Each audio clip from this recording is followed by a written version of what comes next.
Into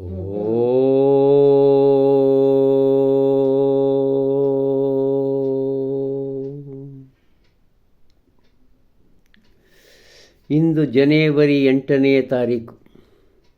today is ours ಈ ಪುಸ್ತಕದಲ್ಲಿರುವಂಥ ಒಂದು ಶ್ರೇಷ್ಠ ಬರಹ. ಶಿರೋನಾಮೆ polite society. At 14, George Washington wrote down in a copybook 110 rules known as the Rules of Civility and Decent Behavior in Company and Conversation. Some of these rules will help us to be fit for any society anywhere. ಆ 110 ಇವರು select ಮಾಡಿದ್ದು ಕೇವಲ 11. Number 1, every action done in company ought to be with some sign of respect to those that are present. Second, when in company, put not your hands to any part of the body not usually discovered. 19th, let your countenance be pleasant, but in serious matters somewhat grave. 35, let your discourse with men of business be short and comprehensive. 41, undertake not to teach your equal in the art of he himself possesses. It flavors of arrogancy. 56, associate yourself with men of good quality if you esteem your own reputation, for it is better to be alone than in bad company. 59, never express anything unbecoming before your inferiors.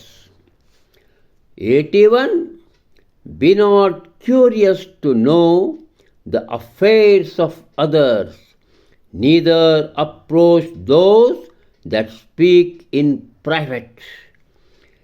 82, undertake not what you cannot perform, but be careful to keep your promise.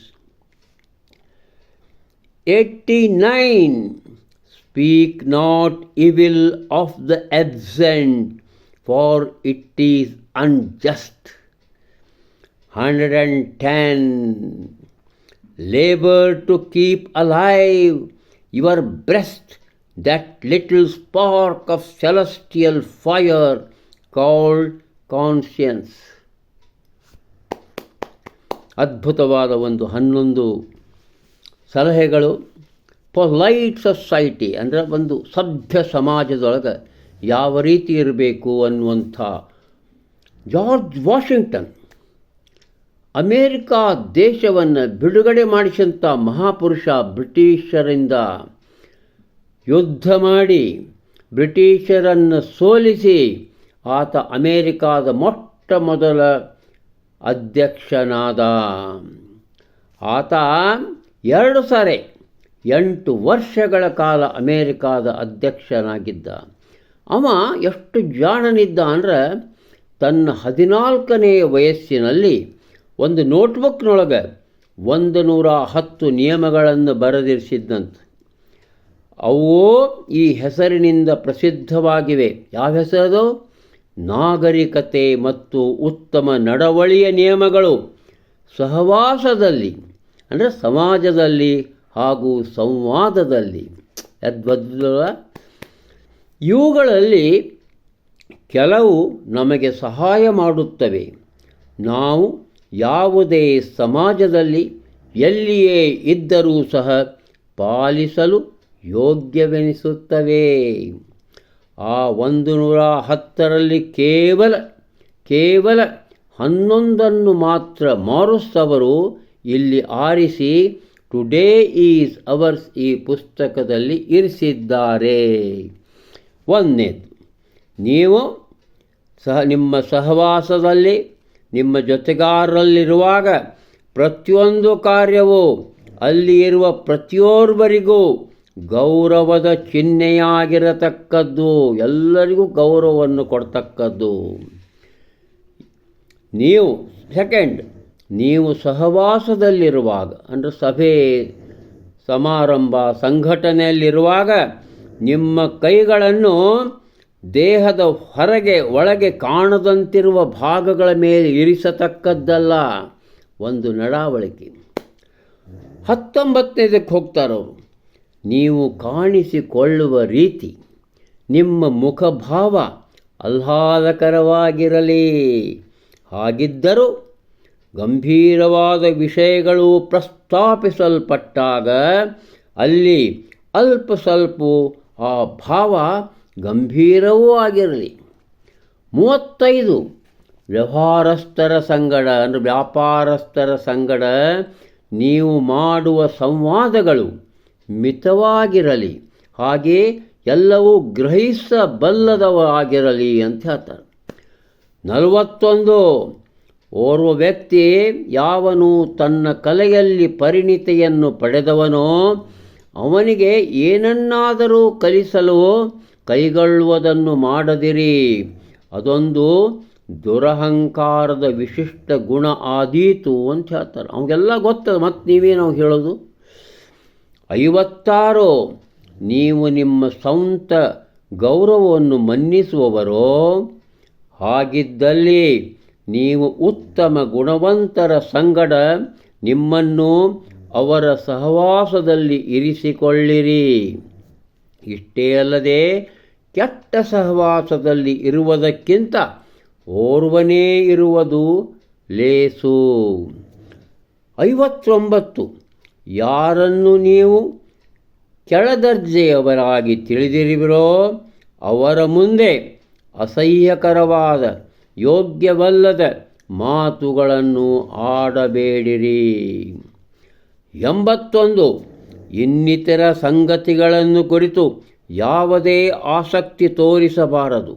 ಅಲ್ಲದೆ ತಮ್ಮಲ್ಲಿ ಖಾಸಗಿ ಮಾತುಗಳನ್ನು ಯಾರ್ಯಾರು ಆಡ್ಕೋತಾ ಇರ್ತಾರಲ್ಲ ಅವರಿಂದ ದೂರವಾಗಿರಬೇಕು.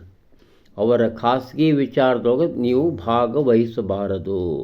ಒಂದು ಸಂಘಟನೆಯೊಳಗಿನ ವಿಚಾರಗಳಿವು. ನಿಮಗೆ ಏನು ಮಾಡುವುದು ಅಸಾಧ್ಯವಾಗಿದೆಯೋ ಅದನ್ನು ಕೈಕೊಳ್ಳದಿರಿ. ಆದರೆ ನೀವು ಮಾಡುವುದಾಗಿ ಪ್ರತಿಜ್ಞೆಗೈದು ಮಾಡುವುದಾಗಿ ಹೇಳಿದ್ದನ್ನು ಮಾಡಲು ಎಚ್ಚರವಿರಲಿ ಅಂತ ಹೇಳ್ತಾರೆ.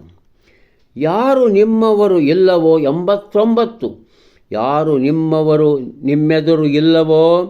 ನಿಮ್ಮೆದುರು ಇಲ್ಲವೋ ಅವರನ್ನು ಟೀಕಿಸುವ ಮಾತು ಆಡಬಾರದು, ಏಕೆಂದರೆ ಇದು ಅನ್ಯಾಯ.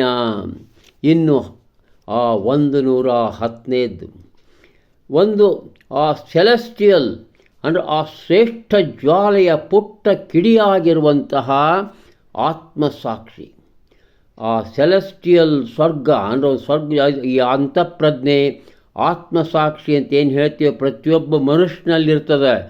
ಅದು ಆ ಸ್ವರ್ಗದ ಜ್ವಾಲೆ, ಅದರ ಪುಟ್ಟ ಕಿಡಿಯದು ಆತ್ಮಸಾಕ್ಷಿ ನಿಮ್ಮ ಹೃದಯದಲ್ಲಿ ಜ್ವಲಂತವಾಗಿ ಇರಿಸಿಕೊಳ್ಳುವುದಕ್ಕಾಗಿ ನೀವು ಶ್ರಮ ಪಡತಕ್ಕದ್ದು ಅಂತ ಹೇಳ್ತಾರೆ. ಅದ್ಭುತವಲ್ಲ? ಅದ್ಭುತ ವಿಚಾರ. ನಿನ್ನೆ ನಾನು ಸಬತ್ ಡೇ ಅಂತ ಹೇಳಿದೆ. ಈ ಸಬತ್ ಪವಿತ್ರ ದಿನ ಅಂದ್ರೇನು? ಜುಡಾಯಿಸಮ್ದೊಳಗೆ ಶುಕ್ರವಾರ ಸಂಜೆಯಿಂದ ಶನಿವಾರ, ಕ್ರಿಸ್ತರಲ್ಲಿ ಆದಿತ್ಯವಾರ, ಇಸ್ಲಾಮದಲ್ಲಿ ಶುಕ್ರವಾರದ ಪ್ರಾರ್ಥನೆ, ಹಿಂದೂಗಳಲ್ಲಿ ಸೋಮವಾರ, ಗುರುವಾರ, ಶನಿವಾರ, ಇವನ್ ಆದಿತ್ಯವಾರವು ನಡೆಯುವಂಥ ಪವಿತ್ರ ದಿನಗಳಿವು. ಅದಕ್ಕೆ ಸಬತ್ ಡೇ ಅಂತಾರೆ. ಎಂದು ಎಲ್ಲರಿಗೂ ನಮಸ್ಕಾರ.